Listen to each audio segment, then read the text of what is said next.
Great. And how are things money-wise? Dad. I thought you'd want to know. I just made a big donation to your friend, Bill Clinton. He's not my friend. You supported him, didn't you? I talked to this guy from his campaign. Told him I want to start a new group. Chinese Republican Bankers for Clinton. Would there be any other members? Lots. Did you hear that Pat Buchanan was to kick us all out of the country? The Clinton guy? He loved my idea. That's great, Dad. Listen, Now I can finally become ambassador to Great Britain. Or China. I would settle for China. But you're not a diplomat. Hey, I'm a businessman, aren't I? Dave, this is how things work. You scratch my back, I scratch yours. Win-win. It's the American way. You know you're one of the least diplomatic people in the world. I know, isn't it beautiful? I'll do it just like Frank. My way. Dad, I can't really think about this right now. I know. Son, why don't you come on the board of my bank?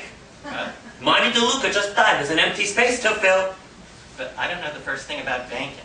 You used to work at the bank. Back in college, during the summers, remember? As a teller. And you were a good teller, too. Every night your drawer balanced. And what's my title going to be? Director of Nepotism? If that's the title you want, fine. You can have it. I'm not in the least qualified. What do you mean you're not qualified? You're my son, aren't you? You know, we pay our board members honorarium for attending meetings. Just a few $1,000s, but better than nothing. You come out to LA every month. You could stay at our house. Your mother would be so happy to cook for you. Dad? And maybe you'll even decide you like banking. Just out of curiosity. Huh?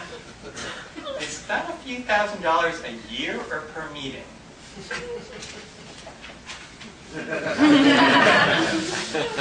After being fired by DHH. Montreal? Boston? Houston? Seattle? Son, are these clippings all about you? Not really, Dad. Hey, it's that guy, Marcus G. You gave him his start, son. Don't remind me.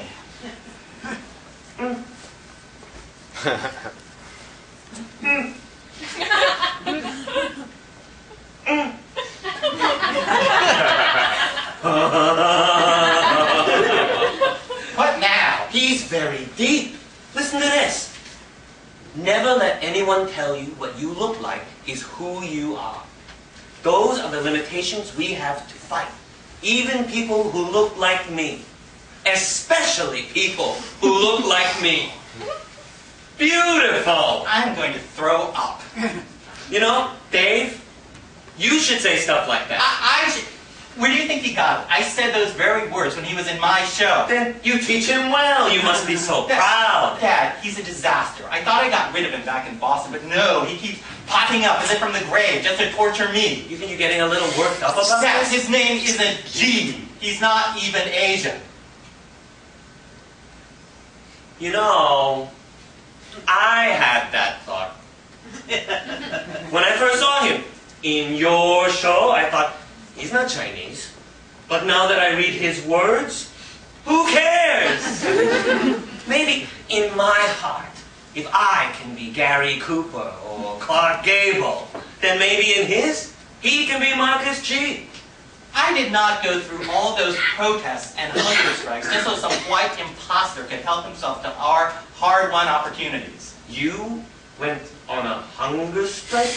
Sure. Back in college with the other Asian Americans for 2 whole weeks. You didn't eat for 2 weeks? You could have been... Dad, I'm not stupid. Of course I ate. But you said... We fasted in chefs.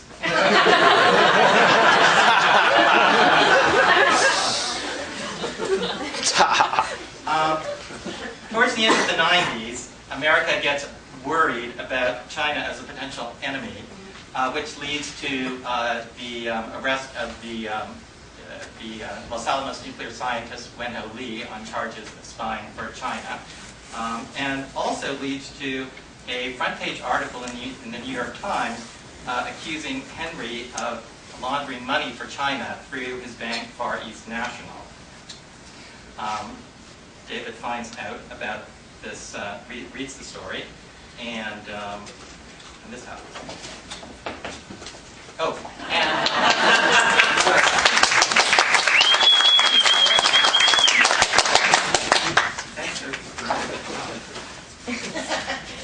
okay, here we go. This reporter guy, no respect. Yeah. Alice says, do you have an appointment? This guy says, no, I have to see Mr. Hwang. Then he just walks in. If I was in the bathroom, did he just walk in there too? No class. Okay, the first thing we got to think about You know, son, I have a bathroom in my office. I know. With a shower and everything. Beautiful. Henry, listen to your son. Yeah, the newspaper article. Right, right. Talk to your father. Did you see the part when he called me short? I'm 5'10". That's not short. I know. He called me short. You know what that means? The guy's a racist. Dad, what's really important now, what you really have to worry about is the Senate investigation. Are you going to have to testify before Shelby's banking committee? Of course. You've already been subpoenaed? Not yet. But I will be. No matter what it takes. Wait. I told my lawyers, you spend whatever you have to. Pull all the strings you've got. Get me that subpoena. You want to appear before the committee? Of course. It ain't why you have to talk to him. On national television.